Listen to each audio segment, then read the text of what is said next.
nk'uko twabibasezeranyije kandi twakomeje kubizeza ko tuzakomeza kubakurikiranira hafi update cyangwa se amakuru y'asaha ku isaha, umunsi ku munsi, umunota ku munota, byaba saa sita z'ijoro cyangwa se isaha iyo ari yo yose. Twarabibabwiye ko tuzabakurikiranira hafi amakuru ava muri Repubulika Iharanira Demokarasi ya Kongo, cyane cyane kuri iyi ntambara ihanganishije umutwe wa M23 ndetse n'ihuriro ry'ingabo za Repubulika Iharanira Demokarasi ya Kongo FARDC. Ari nayo mpamvu nanone tuje kukubwira amakuru agezweho muri aka kanya, cyane cyane mu mujyi wa Uvira, aho ibintu aka kanya bihinduye isura ndetse kuri ubu ngubu ibintu bikaba bifashe indi ntera nyuma y'uko abatwanyi cyangwa se abo mu mutwe wa M23 basesekaye mu mujyi wa Uvira mu rusisiro neza neza. Ibintu bikaba bihinduye isura, turakubwira uko bigenze, turakubwira uko umujyi wa Uvira uje kwisanga mu maboko ya M23, turanakubwira kandi icyo M23 itangaje, ni nako kandi dukomoza ku cyo leta y'u Rwanda yaje gutangaza kuri Repubulika Iharanira Demokarasi ya Kongo.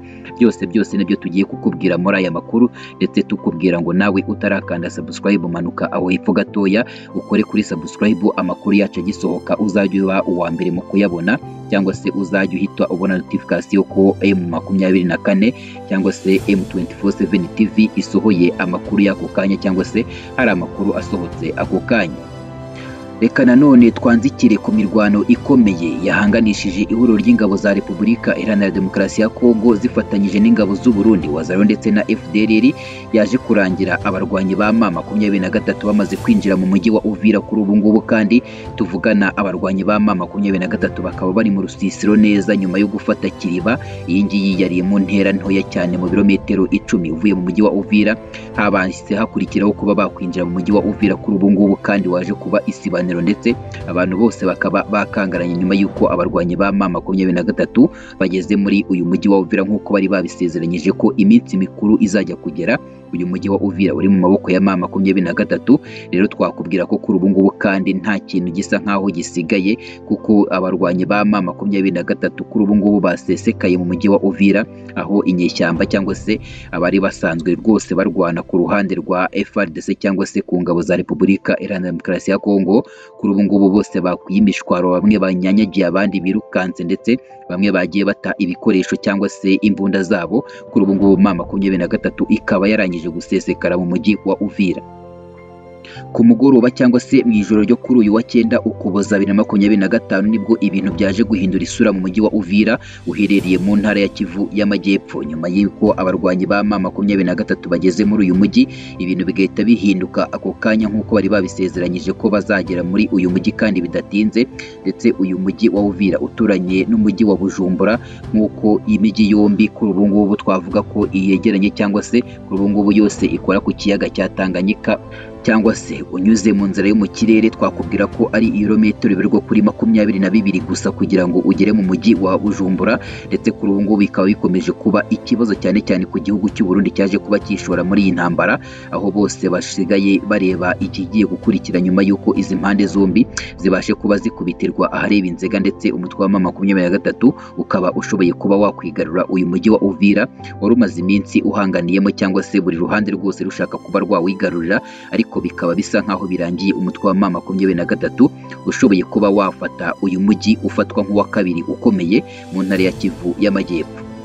Nanone kandi tukikubwira ko uyu mujyi wegeranye na Bujumbura cyangwa se n'igihugu cy'u Burundi. None twakubwira ko uretse kuba uri hafi y'umujyi wa Bujumbura kandi ndetse n'ikiyaga cya Tanganyika, uyu mujyi wa Uvira kuri ubu ngubu wegeranye n'ikibuga cyitiriwe Melchior Ndadaye. Iki ngiki ni ukuvuga ko kiri mu birometero 20 gusa ukoresheje inzira yo mu kirere cyangwa se ukoresheje indege, ndetse nanone akaba ari nawo mu nzira y'ingabo z'u Burundi zakoreshaga zinjira mu ntara ya Kivu y'Amajyepfo ndetse n'iy'Amajyaruguru mu bikorwa byo gufasha itsinda ry'abasirikare ba FARDC mu ntambara bahanganyemo n'umutwe wa M23. Kuri ubu ngubu ubakubitiye ahareba Inzega, cyangwa se bije kurangira uyu mutwe ubakubise ukaba bafatanye ibindi bice bitandukanye. Ariko nanone umujyi wari bahanganiyemo cyane n'umujyi wa Uvira birangiye wigaruriwe n'abarwanyi ba M23.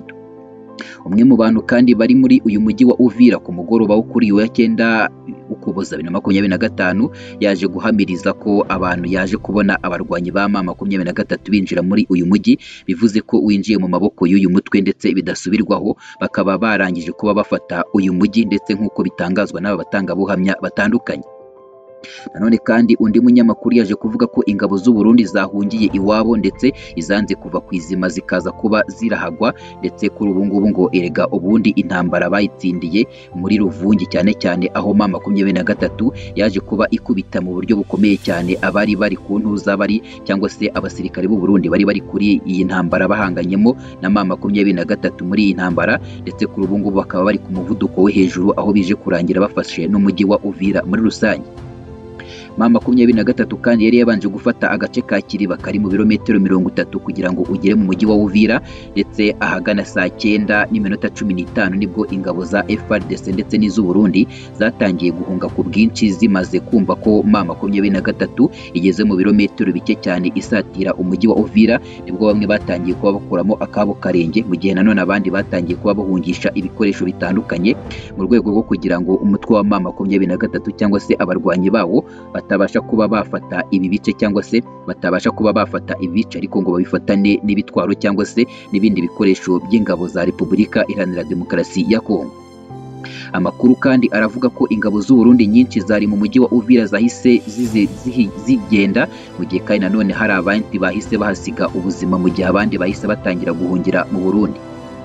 Uretse abasirikare bamwe kandi bahisemo gukiza amagara yabo bakabangira amaguru ingata, amakuru yasaka yemeza ko n'abayobozi bo mu mujyi wa Uvira bahise bahisamo kujya kwihisha kugira ngo bamenye neza aho ibintu byerekeza, aho bamwe batangiye guhita bava mu nshingano zabo bagatangira kuba bahunga, mu gihe abandi nanone batangiye gushaka aho batangira kwihisha kugira ngo barebe neza niba umujyi wa Uvira kuri ubu ngubu uri mu maboko ya M23 barebe aho byerekeza. Umunyapolitike Moise Nyarugabo wabaye umudepite muri Repubulika Iharanira Demokarasi ya Kongo yaje gusaba abaturage bo muri Uvira ndetse no mu bindi bice ko badakwiye gukomeza guhunga kuko uyu mujyi ugiye kubohorwa ndetse ngo uri mu maboko meza. Uyu Moise Nyarugabo yaje kuguma ati mugume mu nzu zanyu, ndetse aba basore mubona baza babasanga ntabwo ari abanzi banyu, nta kibazo bafitanye namwe, ahubwo ikibazo bagifitanye n'abandi bose bashaka kuba bahungabanyiriza ubuzima, ndetse murabona ko harimo itandukanire kuko umutekano urahari, ndetse n'ubwo bari kuza muri kubibona ko nta kintu bari buze kuza kubagira kandi ndabibijeje. Kuva urugamba rwo mu kibaya cya Rusizi rwatangira mu ntangiriro z'icyumweru gishize, birukanye ihuriro ry'ingabo za Repubulika Iharanira Demokarasi ya Kongo mu bice byinshi bitandukanye, ndetse baje kurangira bafashe ibindi bice bitandukanye byaba mu ntara ya Kivu y'Amajyepfo ndetse n'iy'Amajyaruguru, aho twakubwira ko nk'ubu ngubu M23 yabanje gufata agace ka Katogota, Rurambo, Ruberezi, Ruvungi, Maturere ndetse na Bwegera, tutibagiwe kandi n'agace nanone karimo ka Nyakabere ndetse na Sange, byose byagiye byinjirwa na M23, ndetse baje kuba basoreza ku gace ka Kiriba ku gicamunsi cyo kuri wa 9 Ukuboza 2023, aho babanje gufata iyi santere ya Runingo, ndetse hagakurikiraho nanone agace ka Kiriba kari mu birometero bikeya cyane uvuye mu mujyi wa Uvira.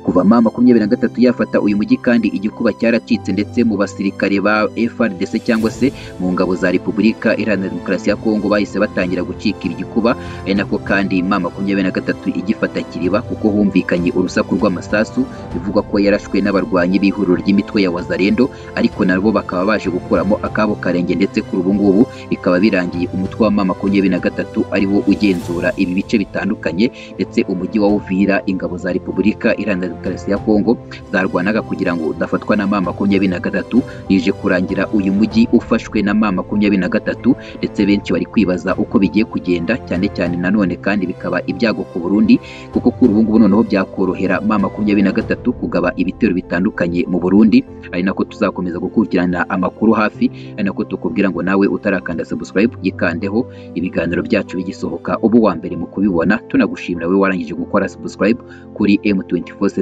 TV, tukubwira ngo uri umuntu w'ingenzi cyane mu biganiro dukora umunsi ku munsi.